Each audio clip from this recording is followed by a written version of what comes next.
What's going on, everyone? Juicebags here, and welcome back to some Dungeon Defenders 2. I am here on Griblock's Horde in the Prime Incursions, and I want to play around with some Frosty traps. Now, I don't have a perfect Frosty trap set up by any means, but I've got something I threw together real quick here, and I'm going to go with a Frostbite tower with diverse power, defense range, and power servo, using Frosty Bind, Frosty Power, and Deadly Strikes. Then I'm going to go with explosive traps with defense range, anti-melee, and proactive traps, and using defense rate, mass, and regular destruction. Now, this is far from optimal here, so don't run out and set up some explosive traps like this. I really actually have a hard time recommending proactive traps at all, and defense range servo is just completely, really unnecessary on it.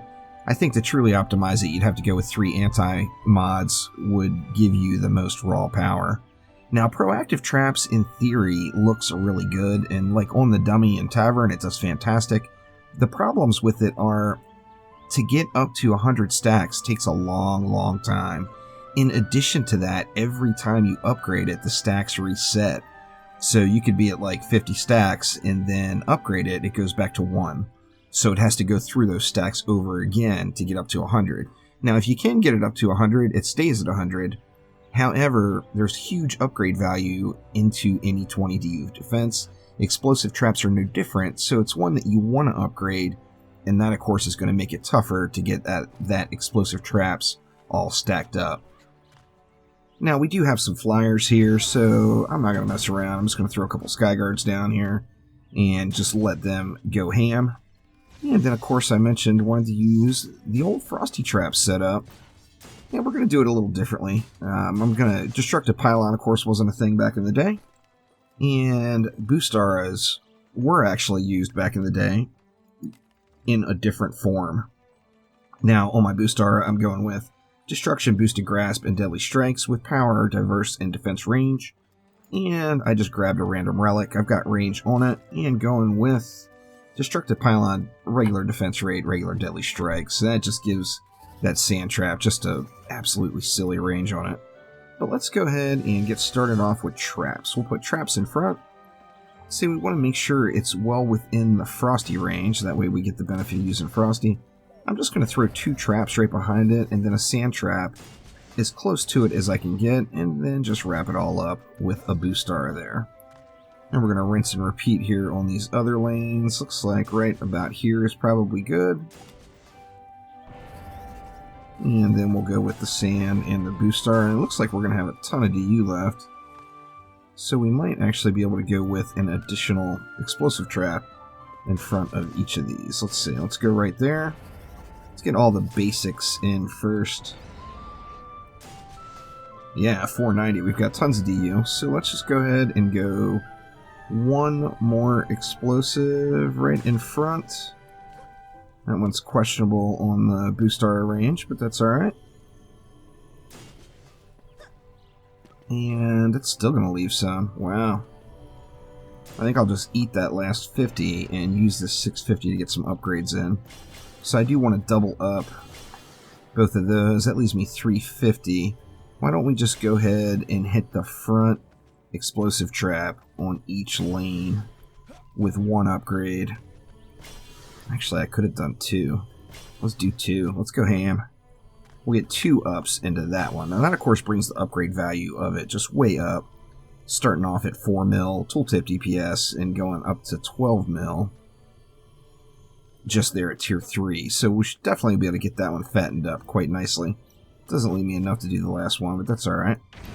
Let's just go ahead and check it out and see how it goes. Now, I'm expecting that front explosive trap to actually do the bulk of the work. I don't think there's going to be a whole lot of leftovers, and I believe I'm going to actually have to use the assassins to proc the sand traps. Now, the sand trap slow does of course stack with the boost star slow, making just an absurd slow combination. Remember too, explosive traps, the further away from the trap you go, there's damage fall off. So if an enemy is right on top of it, then it's going to be taking the full damage, but just slightly off center and it starts dropping off right away. Now, it's not really a huge deal, because they do just hit like a truck, as you see here.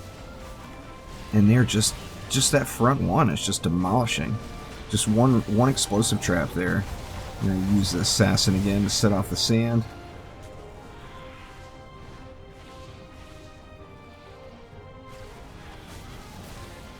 Now let's see how long it takes us. How many... That got 50 charges, so theoretically this could be fully stacked by wave 2. But on the same note, I do want to upgrade it. So I think I could get it stacked up by the end of the next wave on the front one. The others, of course, are far from being anywhere near. But now if I upgrade this, it's going to have to go to 150 charges used before it's fully stacked.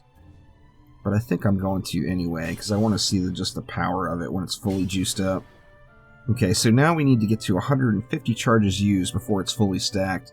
And that's the one I'll monitor through the map here. I just want to see, you know, see if that proactive trap seems to be worth, as it's definitely questionable, although very, very powerful. Let it go again here. And once again, we got to get to 150. So let's see. Now that front explosive trap, wow. It just punched that Berserker Lady Orc right in the face there. Holy crap. That was good stuff. Just that front trap is killing them, even before they're on top of it. So the range, or the damage fall off is like, just doesn't even matter. It's just such a powerful defense.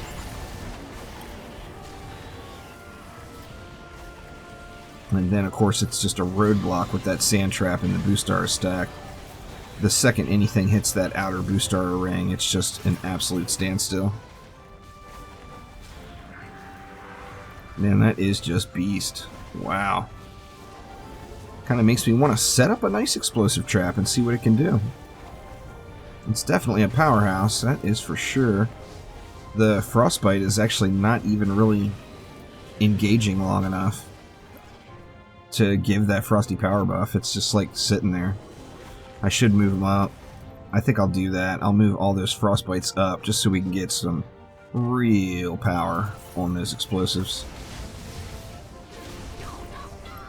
Alright, roll her down. Let's do that. Let's move all these Frosties up. Of course, I can't remember which key I put the apprentice on. There we go. Let's see. Let's move this one. That's way too far up. Let's go right there. And then this one will go right there. I want to get that Frostbite in action as well. That way we can see some real power. Now, what did that take us to? See, that took us to 85. So we're still not fully stacked. And that's after just one wave. So, you know, I upgraded right after wave 1. I do think it's going to take a little while to get there. Well, we'll see. There's quite a few mobs rolling in now.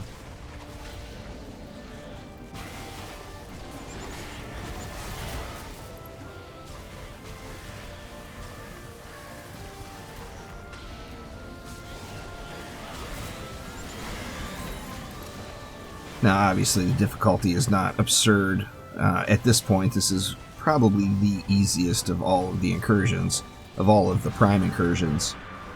So, you know, even though I'm using mainly Chaos 7 gear, I am, you know, having the max ascension is just completely overpowering it.